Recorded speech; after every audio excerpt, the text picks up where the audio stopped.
राम जीवे बनवास मोइला बेळकु दिनकर श्री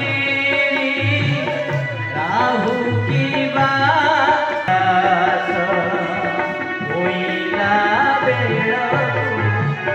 दिनकर श्री राहु की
भगवान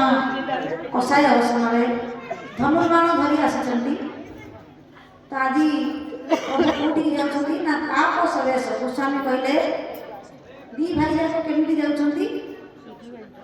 कहले सियाकर सीता मझीरे आगे राम लक्ष्मण मन पाछे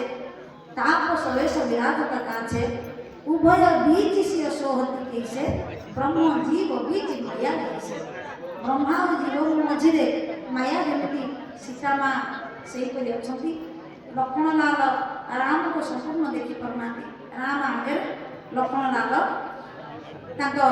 सीता पचारे कौटी पहुँचे ना प्रभु पहुँची गले गंगा नदी कूल जो गंगा नदी कूल पहुँचले निषादराज पाखे राम लक्ष्मण सीता माँ ठिया लक्ष्मण लाल पचारे हे निषादराज आज कौन गंगा नदी किसी डंगा ना आम केमी लगे निषादराज कहते किसी कहबी बोली कहले डंगा थी कौटी दूर को अनेले गोटे देखा यही समय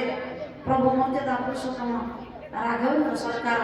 दूर को अनेले दूर में गोटे सुंदर कई जने दया करी नीरवता रक्षा कर गीतटी गाउछंती गीत गाई डंगाटा को मझे रखी तो सुधी सज्जन मंडली गंगा नदी कौ नदी कहले गंगा नदी हूँ भक्तिर नदी गोस्वामी कलम कहले राम भगति जय सुर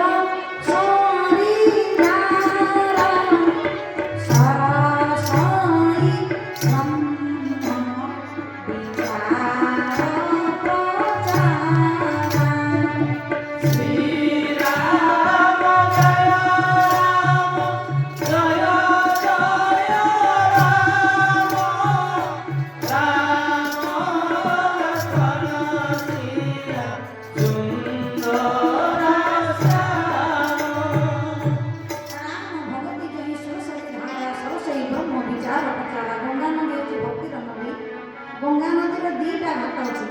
गोटे निष्काम घाट गोटे हूँ सकाम घाट जो निष्काम घाट से किसी कामना ना से भगवान मागे आसवे भक्त मागे जो सकाम भाव घाट से भक्त मागे आज प्रभु मर्यादा पुरुषोत्तम निष्काम घाट जो भक्त किसी मागे से घाट में प्रभु ठिया से घाट को भक्ति जो थी भगवान से आसवे गंगा नदी भक्तिर नदी आज कैवर्त मझी दरिया डंगाटी को चलाऊँगी गोटे सुंदर गीतटे बोलुचे गीतटा कहीं बोलुची ନା ରାମଙ୍କୁ ଦେଖେଇକି ସେ ଗୀତଟା ସେ ବୋଲୁଛି। ରାମ ଲକ୍ଷ୍ମଣ ସୀତା ଠିଆ ହେଇଛନ୍ତି। ରାମଚନ୍ଦ୍ର କହୁଛନ୍ତି ବାପା ଲକ୍ଷ୍ମଣରେ ଏ ସେଇଠି ଗୋଟେ ଡଙ୍ଗାଟା ଦେଖାଯାଉଛି, ସେ ଡଙ୍ଗାକୁ ଡାକିଲେ ଆମେ ଟିକେ ପାର ହେଇଯିବା। ଡଙ୍ଗାରେ ବସିଥିବା କୈବର୍ତ୍ତ ଗାଉଛି ବିନା ଯନ୍ତ୍ରେ ଚଳେ ମୋ ନାବ କହ ସେ ନାବକୁ କିଏ ବାହିବ, ବିନା ଯନ୍ତ୍ରେ ଚଳେ ମୋ ନାବ କହ ସେ ନାବକୁ କିଏ ବାହିବ, ବିନା ଯନ୍ତ୍ରେ ଚଳେ ମୋ ନାବ ଆଉ ତିନି ଜଣ ହେଲେ ଡୁବାଇଯିବ, ତିନି ଜଣ ହେଲେ ଡୁବାଇଯିବ, ଷୋଳ ମୋ ନାବ ଚାଲିବ କହ ସେ ନାବକୁ କିଏ ବହିବ, କହ ସେ ନାବକୁ କିଏ ବହିବ। କ'ଣ କହିଲା ନା ବିନା ଯନ୍ତ୍ର ଚଳେ ମୋ ନାବ କହ ସେ ନାବକୁ କିଏ ବହିବ, ତିନି ଜଣ ହେଲେ ଡୁବେଇ ଯିବ, 16 ଜଣ ହେଲେ ମୋ ଡଙ୍ଗା ଚାଲିବ, ଗଙ୍ଗା ନଦୀରେ ମୋ ଡଙ୍ଗା ଚାଲୁଛି, ତିନି ଜଣ ହେଲେ ମୋ ଡଙ୍ଗା ବୁଲୁଛି, 16 ଜଣ ହେଲେ ମୋ ଡଙ୍ଗା ଚାଲୁଛି। ଲକ୍ଷ୍ମଣ ଲାଲ କହିଲେ ଆଜ୍ଞା କି ଡଙ୍ଗା, ତିନି ଜଣ ହେଲେ ବୁଡ଼ିଯିବ, 16 ଜଣ ହେଲେ ଡଙ୍ଗା ଯଦି ଚାଲିବ, ଆମେ 16 ଜଣ କୋଉଠୁ ଆଣିବା, ଆମେ ତ 3 ଜଣ ପାର ହବାକୁ ଆସିଛୁ, ୟା ଡଙ୍ଗା ତ 3 ଜଣରେ ବୁଡ଼ିଯିବ, ଆମେ ତାହେଲେ କୋଉଥିରେ ପାର ହବ। ତ ନିଷାଦ କହିଛନ୍ତି କୈବର୍ତ୍ତର ସହିତ ନିଷାଦ ମନର କଥା ଦେଇଛନ୍ତି ଯେ ତୋର ରାମଙ୍କ ସହିତ ଯାହା କଥାବାର୍ତ୍ତା ମୁଁ କିଛି ସେଠି କିଛି କହିବି ନାହିଁ। ନିଷାଦ ପାଟି ବନ୍ଦ କରିକି କହିଛନ୍ତି, କାଲି କଥା ଦେଇଛନ୍ତି ଯେ ମୁଁ କିଛି କହିବି ନାହିଁ। ତ ଲକ୍ଷ୍ମଣ ରାମ ଯେତେବେଳେ ଏ ପ୍ରଶ୍ନ ପଚାରିଲେ ରାମଚନ୍ଦ୍ର କହିଲେ ମୁଁ ବି ବୁଝିପାରୁନି, ସେ ଯେଉଁ କହୁଛି 3 ଜଣ ହେଲେ ମୋ ଡଙ୍ଗା ବୁଡ଼ିଯିବ, 16 ଜଣ ହେଲେ ଡଙ୍ଗା ଚାଲିବ, ଆଗେ ତାକୁ ଟିକେ ଡାକିବା। ଭଗବାନ ଡାକିଲେ ହେ ଭାଇ, ଭାଇ ବୋଲି ଆଗେ ଡାକିଲେ। କ'ଣ ଡାକିଲେ? ମାଗି ନାବନ କେ ବଟ କହଇ ତୁମ୍ହା